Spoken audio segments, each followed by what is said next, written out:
In today's presentation, we're going to go over body and chemistry, as you can see. So let's go. Who am I? My name is Rome Rose, and you can see that's my IG handle. You can check me out. You can check out some of the content.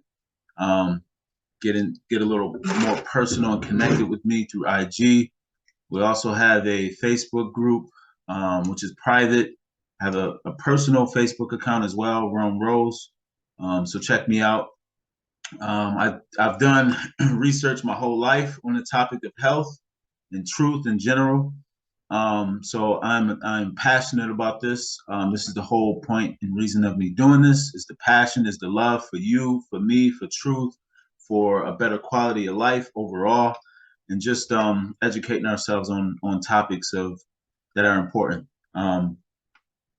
So yeah, I'm also an herbalist. I am part owner of Herbal Juice Healing.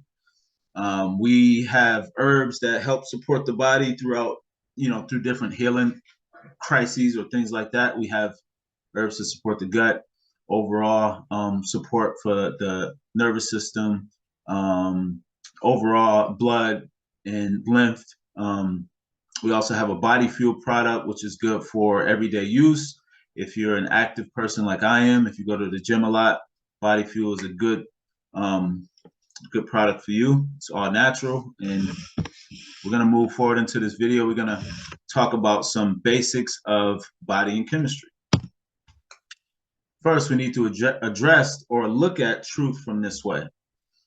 To know truth, you must leave the mind, the world of the mind. Keep it simple. Intellectualism confuses truth simplicity. And I think a lot of us get that confused because we take intellectualism and verbiage and things like that, and we think someone is intelligent, right? So we believe what they say because it sounds good, because we base everything off of intellectualism, the mind, right? But truth is very simple. And you'll see throughout this video, and hopefully some dots get connected for you. I keep it very basic, very simple as simple as possible, as simple as I can get it to explain it. So that's I think that's a good point to start out with, just coming in with that perspective of what truth is and how it should be perceived. Let's move forward. The content I will cover: the differences in species, the 4 basic processes in the body, lymph and blood, pH balance, digestion, and absorption. I always have trouble saying that word. Utilization and elimination, disease, detox, the big 3. And of course, I'm going to have to thank you for reaching the end of the video, which is not going to be too long. I'm going to try and go through this fairly quick. First, understanding the differences in species. Carnivores, we know, big cats, the aggressive animals, mainly eat meat, some vegetables, grass, and herbs. Their digestive system, they have a rough tongue, strong gastric juices than the stomach, 50% larger liver than humans. Their eliminative system, the GI tract, is 3 times the length of their spine. That says something, but let's move forward. Omnivores. Omnivores, we know, which is mainly our pets: birds, chickens, dogs, hogs. I don't know about house cats. House cats can be, I guess, because we domesticated them, I would say they're omnivores at this point. Their diet is some meat, vegetables, fruits, roots, and some bark. Also grass. My dog eats a lot of grass, I noticed. Their digestive system, moderate to rough tongue. Liver is complex and larger and proportionally than of humans. Their eliminative system, the GI tract, is 10 times the length of the spine. Herbivores. Herbivores, horses, cows, deer, sheep, elephants, etc. They eat mainly vegetables, herbs, some roots, and bark. And herbs or vegetables can be grass, or herbs are grass. So omnivores and herbivores eat a lot of grass and things like that, which makes sense. Their digestive system, moderately rough tongue. Liver is similar to humans, slightly larger in capacity. They have multiple stomachs. A lot of people don't know that. Their eliminative system, their GI tract is 30 times the length of the spine. Frugivores, which if you look at science, I believe humans and of course primates are frugivores by design, by nature. Diet mainly fruits, nuts, seeds, sweet vegetables, and herbs. Digestive system, smooth tongue. Liver is simple and average in size, not large and complex like carnivores. Eliminative system, the GI tract is 12 times the length of the spine. The GI tract is a telltale sign, people. As you can see in the carnivores, they have stronger gastric juices to break up food in the stomach. Therefore, they have to get rid of it quicker. So the GI tract is a lot smaller or shorter because they're constantly moving and digesting meat through their body. And meat is a complex structure, as you'll see as we go through this slide, what I mean by that. But ours is a lot longer. So that says something to keep in mind. The 4 basic body processes. Are you digesting your foods right? Food needs to be broken down well in the stomach and small intestines before you can use and absorb it. Are you absorbing the nutrients properly? Absorption of all building materials such as vitamins, tissue salt, and other components needed, carried by the bloodstream to cells for energy, stimulation, and repair. Number 3, are you utilizing the nutrients? So is your body actually using the nutrients that you're putting in it? Are you absorbing the nutrients that you're putting in your body? And you have to keep going back down the list. Are you digesting it properly? Are you breaking it down properly so your body don't have to overwork? But are you utilizing the nutrients? Nutrients has to be broken down for cells to absorb and do their jobs. Your adrenal glands are the main glands of utilization. So if your adrenal glands are weak, there's a good chance that you're not utilizing the nutrients that you're putting in your body. And a lot of people do, for the most part, put good things in their body, but we're not utilizing it. So it just kind of flows right through, or it gets converted into something else. Are you eliminating waste properly? This is the big one. This is the most important, in my opinion. If waste aren't eliminated, your body becomes more acidic and the disease process begins. Your kidneys and skin are the main organs of sewage elimination.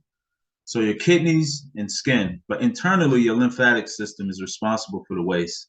But if there's too much going on, there's too much acid, there's waste, metabolic waste being backed up. You're not removing, so it gets backed up. It starts to spill through the skin. So your body would do anything to purge, to eliminate waste. And there's the skin. That's where the skin comes in, where we see acne, different skin rashes, and things like that. The cells in the body.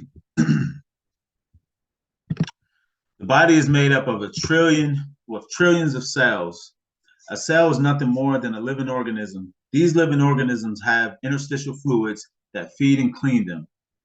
As you can see, 25% of the interstitial fluid is blood and 75% of the interstitial fluid is lymphatic.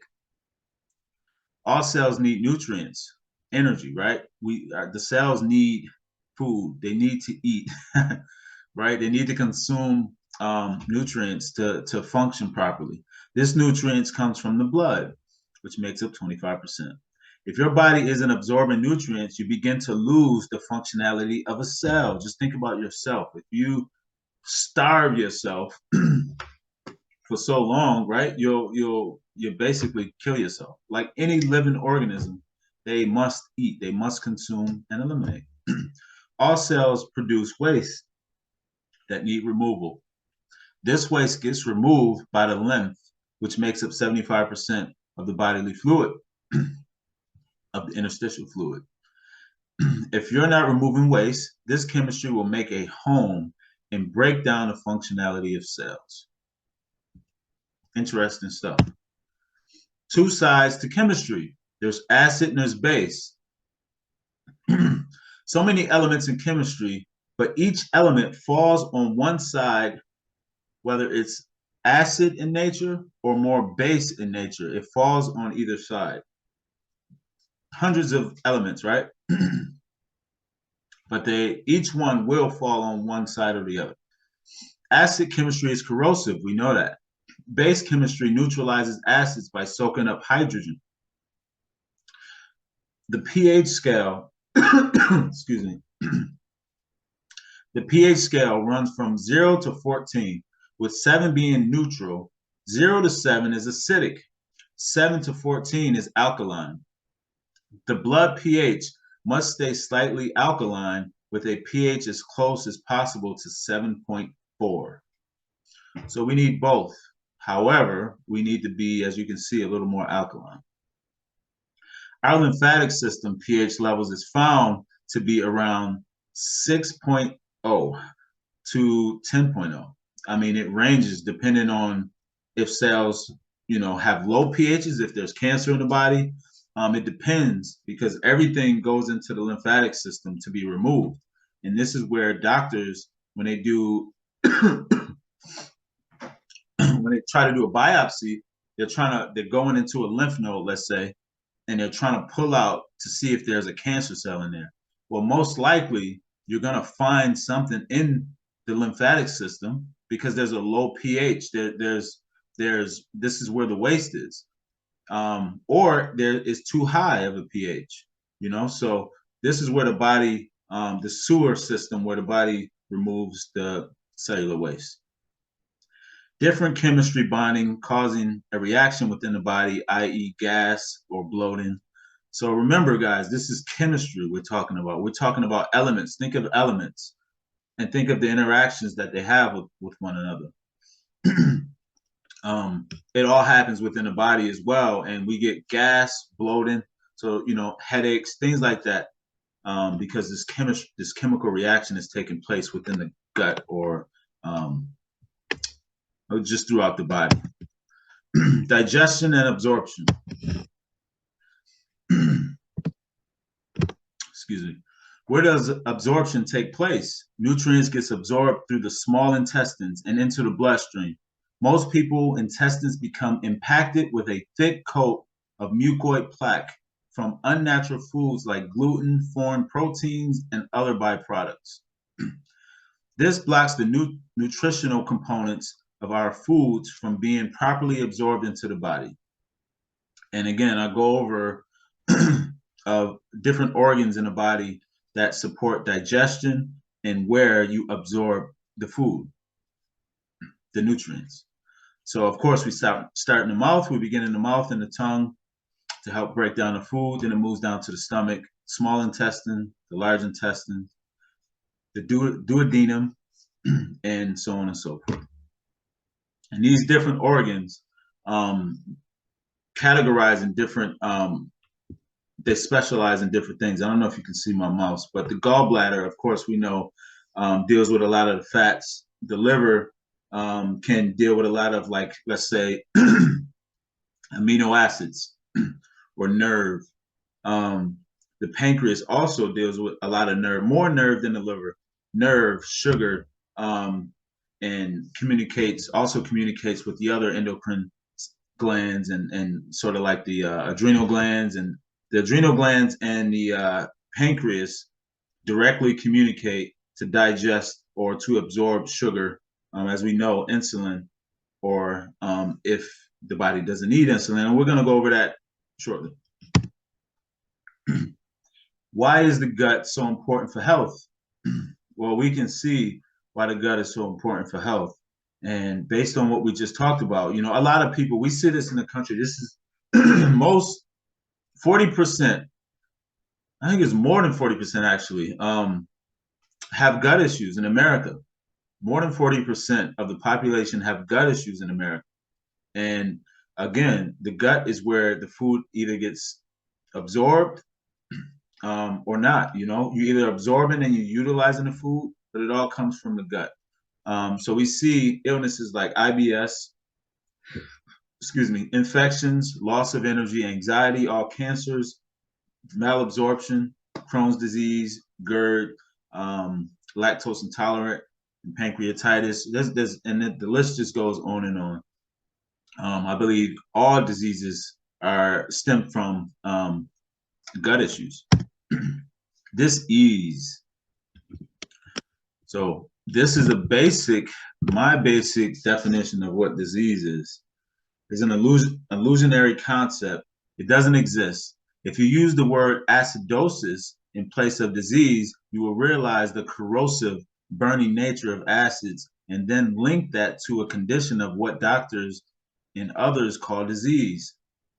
Most diseases are caused by acid lymphatic waste that have become congested in various body locations, thus reducing blood flow, lymphatic elimination, and oxygen levels in cells. Get past the idea that you must stick a name on a health problem. The name doesn't matter. The acid lymphatic congestion in the body does.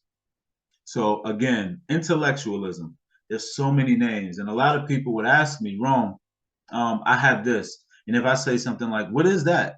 They think I don't know what I'm talking about because I don't have the the verbiage that most doctors would use. I don't know what they call everything that they're calling things. They make up these names and these terms for these different sicknesses, but honestly, what it comes back to is just acid in the body, acidosis. It's just stagnation in the flow of energy. That's all it is. And we could call it whatever we want, but we have to approach it from this basic, truthful understanding of chemistry and life. Money runs our society. Therefore, doctors treat disease instead of curing the disease. Back to my point. Detox the disease. I have to move my screen around, as you can see. Detox is the golden key to health. It is always the key, no matter what you are diagnosed with. Fruits, berries, and melons are the main detoxifiers. Cooked food will stop a detoxification healing process that is underway. Detoxification is, by nature, a fasting experience. Animals in nature generally water fast to detoxify the poisons building up in their bodies. However, we have found that fruit, berries, and melons are even better in detoxification. Rest and minimizing stress is always important. Cold and flu-like symptoms is a way the body purges itself from all toxins and acid buildup.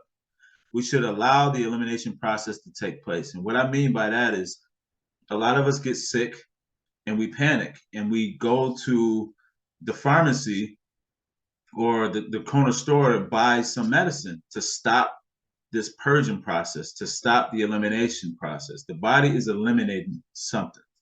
So it's a beautiful thing when you get sick because that's a sign that your body's moving something. You put something in it that the body wants to get rid of. So that is detox. The power found in herbs. Now I wasn't gonna touch on this, and I'm not actually. This is the only slide in here about herbs. I'm gonna create another slide specifically about herbs, but I just wanted to touch on it a little bit here. The power found in herbs. And this goes back, and I'm not getting into too much detail again about the power of herbs, but I just wanted to give you a little highlight of herbs. As you can see, over 60,000 years ago, herbs have been used in medicine because of their therapeutic actions. And this is a scientific fact. You can begin to do your own research on herbs, and this has been since the beginning of time. But of course, we hear the caveman story, and we know nothing about this, right? Many studies show the benefits of herbs and how the chemistry harmonizes with the body. What people don't understand is consciousness and how this conscious energy gives life to every living organism in support of the ecosystem as a whole. So as you can see, this is a picture I took of a dandelion. Dandelions are really good for kidneys, blood, the liver, the adrenal glands. So I mean, this is one plant that contributes to the life overall, the ecosystem overall. That's why nature is where man should look to if we're not well, to get well, basically. Herbs are known to support cells and functionality and the excretion of toxins from tissue and interstitial fluids. Herbs have power, astringent power within them that can stir some things up in the body to get the body purging and things like that. So herbs are very, very, very beneficial. And again, I'm going to go over that in a different slide, but I just wanted to mention that. When you buy into the concept of disease, you disempower yourself. I can't stress that enough. All right, components for life. The components for life. So I created this. Was it? Yeah, I created this this picture here, this diagram here, to express the three basic functions for every living organism. Every living organism has blood, and the blood is where the nutrients is, the life force is, the life force is the God force. Every living organism has a eliminative system where the waste gets removed, and it's usually a fatty substance, which is or padding, which is good for protection and warmth, things like that. So it's lipids. It's basically fat that help protect living organisms, and you can see this throughout any organism you view, from a large view down to a microscopic view. Nerve, of course, which is strength and communication, connection, things like that. So nerve is important, and every living organism has it. This is more so to the core of an organism, I would say. This is the strength, the physical togetherness of any and every living organism, and the other two is the life force that cycles through it, consuming and eliminating, which is blood and lymph, while the nerve is highly, highly energetic and communicates throughout within the body and outside the body. But that's for another slide. But yeah, so the components for life are sugar, protein, fatty acids. So just what we went over. Sugar gets absorbed by the blood. Well, the blood loves sugar. That's what the nutrients is for us as humans. Protein, in other words, amino acids, and fatty acids, of course. Components such as carbon, hydrogen, oxygen, and nitrogen are the basic elements of all organic matter on Earth. All foods and their constituents, like proteins, carbohydrates, and fats, are mostly created from these basic elements in different combinations in order to create a specific molecule. And this is what another thing that people don't understand is that there are basic elements that nature uses to create life. And off these elements are just different combinations or branches off these elements. These elements are essential for life. That's why we go to nature. Proteins are made up of amino acids, which are made up of carbon, hydrogen, oxygen, lots of nitrogen, phosphorus, sulfur, and iron. The human body cannot use a protein structure because of the complexity of this structure. This caused the body to work harder during digestion, which creates waste. Whenever there's a lot of combustion, and we notice in a vehicle, in a machine, in every living organism or not living, if there's combustion that takes place, there's waste. And the more combustion, the more energy that's being used, the more waste there's going to be, right? So it's no different in the body. The more complex a molecule is, or let's say like a protein, like we're talking about here, when we focus on protein so much and we eat meat within our society, we're putting complex chemistry within our bodies. As you can see, the amino acids, all we need is the carbon, hydrogen, oxygen, and nitrogen. phosphorus, sulfur, and iron. These are elements that are needed. Now, when you can get that from meat, but again, it creates waste. So what we teach here at Herbal Juice and what I preach, Rome Rose, I preach going straight to the source, going as simple as possible, as close as natural as possible, just so I can get the carbon, hydrogen, oxygen, nitrogen, phosphorus, sulfur, and iron that I need. This is where the body gets its energy, protection, and material to repair muscle from activity. On protein, strength and communication. Again, protein is complex. It contains a high content of acid mineral. It acidifies the human body. Protein is nothing more than dead tissue and stagnant blood, which carries bacteria and worms into the body. The body cannot use protein without breaking it down into amino acids. Then it must neutralize the harmful acids left behind. It does this by pulling calcium from its own tissue, which can cause damage to the parathyroid gland. This is one way the body tries to balance out the pH in the body. As you can see, there's a lot of combustion happening while eating complex chemistry. And this is why I preach so much. Don't look at protein. These industries have us focusing on so much on protein and eating meat, and we need meat, and meat are necessary, and the carnivores and all these stuff, and the cavemen and all this BS that we were told. But when we look at the science, it doesn't make sense to go that route. It does not make sense. And then if you look around us, you see so many people sick and dying younger and younger from different things that no one knows, right? But again, when we look at the science, we can see. Amino acids are simple chemistry, are chemical compounds from which proteins are made.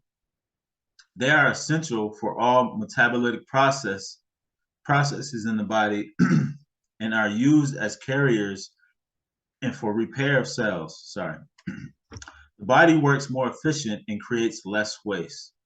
So the simple the chemistry, the less waste the body creates.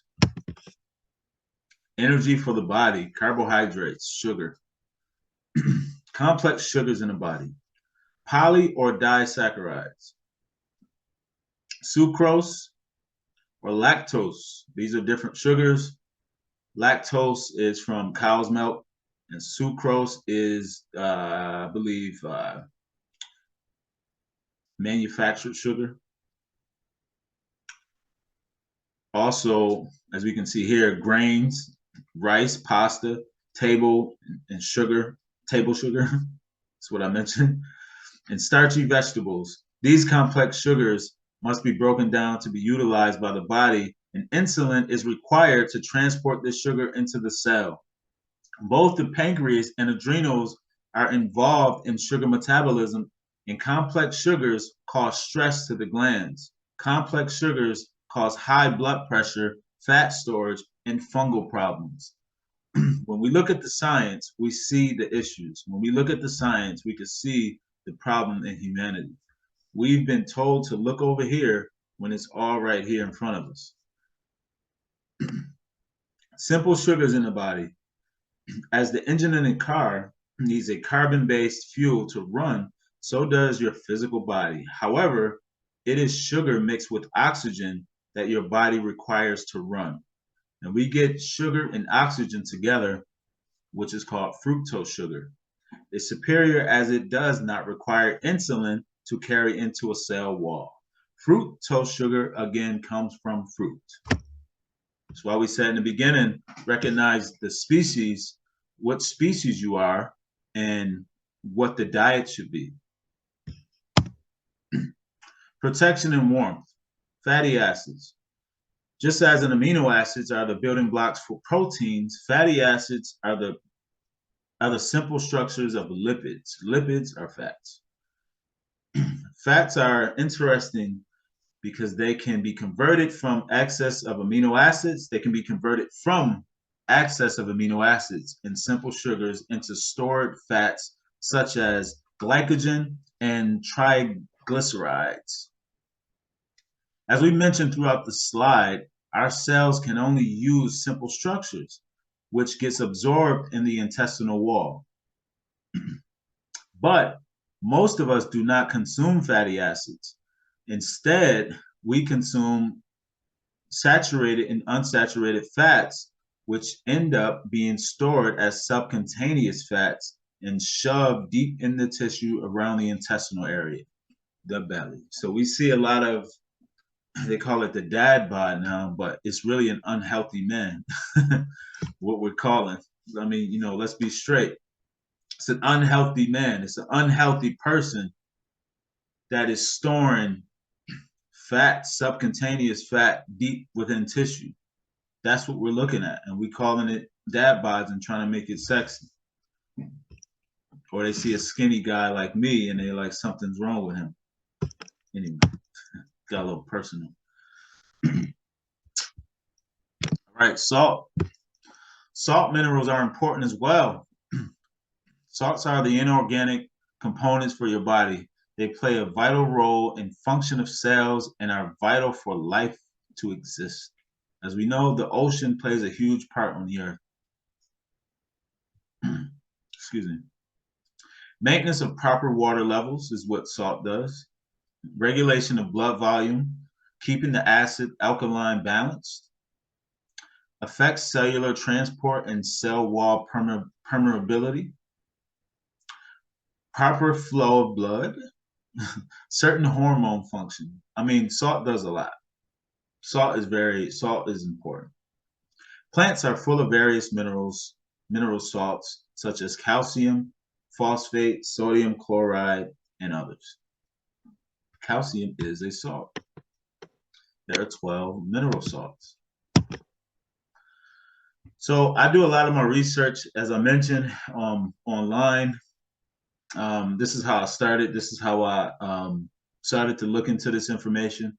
I came across specifically Dr. Morris, and the place that I was in at the time, I was dealing with, I was trying out different diets myself, and I was trying to explore.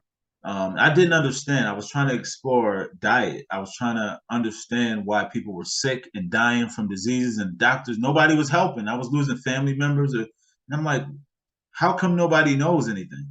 So anyway, I ran into Dr. Morris, and I loved this material. It just made so much sense to me. It connected with me in a deep spiritual way.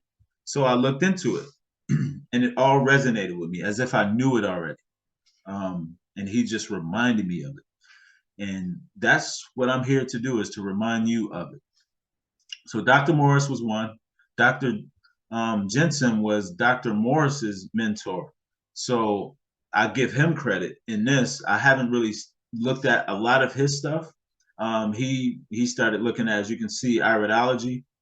So there's iridology is a study of the eye, where you can see different conditions throughout the body through the eye. The eye plays a huge role. Like they say, the eye is the window to the soul. The eye is also the window to the body, the inner workings of the body, the conditions of the body, and things like that. So it's very interesting approach to finding health. And I'm not sure why our medical systems don't look at it. And of course, along with, just many hours of me studying. So we got to the end of the video. Hopefully it was beneficial to you. I want to thank you for watching this video through. Not many people have patience to do that, and especially listening to me. But you are here, and I am thankful for you finishing the video. If you're on Facebook, don't forget to join our private group. It's called Herbal Juice Community. You would have to answer a few questions, and we will accept you if you answer the questions. Check out herbaljuicehealing.com. This is where we have our herb formulas. And if you want more information about this stuff, subscribe to my YouTube channel. I'm going to be putting out more content like this. I'm going to, get more and more in depth. As I said in the beginning, this was very basic. This is very, very straightforward, but I hope it was easy to digest for people. And I hope you listen to it. I hope you watch it again. I hope you let it resonate. I hope you do your own research, and I hope you can connect some dots from this. And I would love to hear back from you. So, with that being said, thank you all. I appreciate you all, and I hope you all have a good one.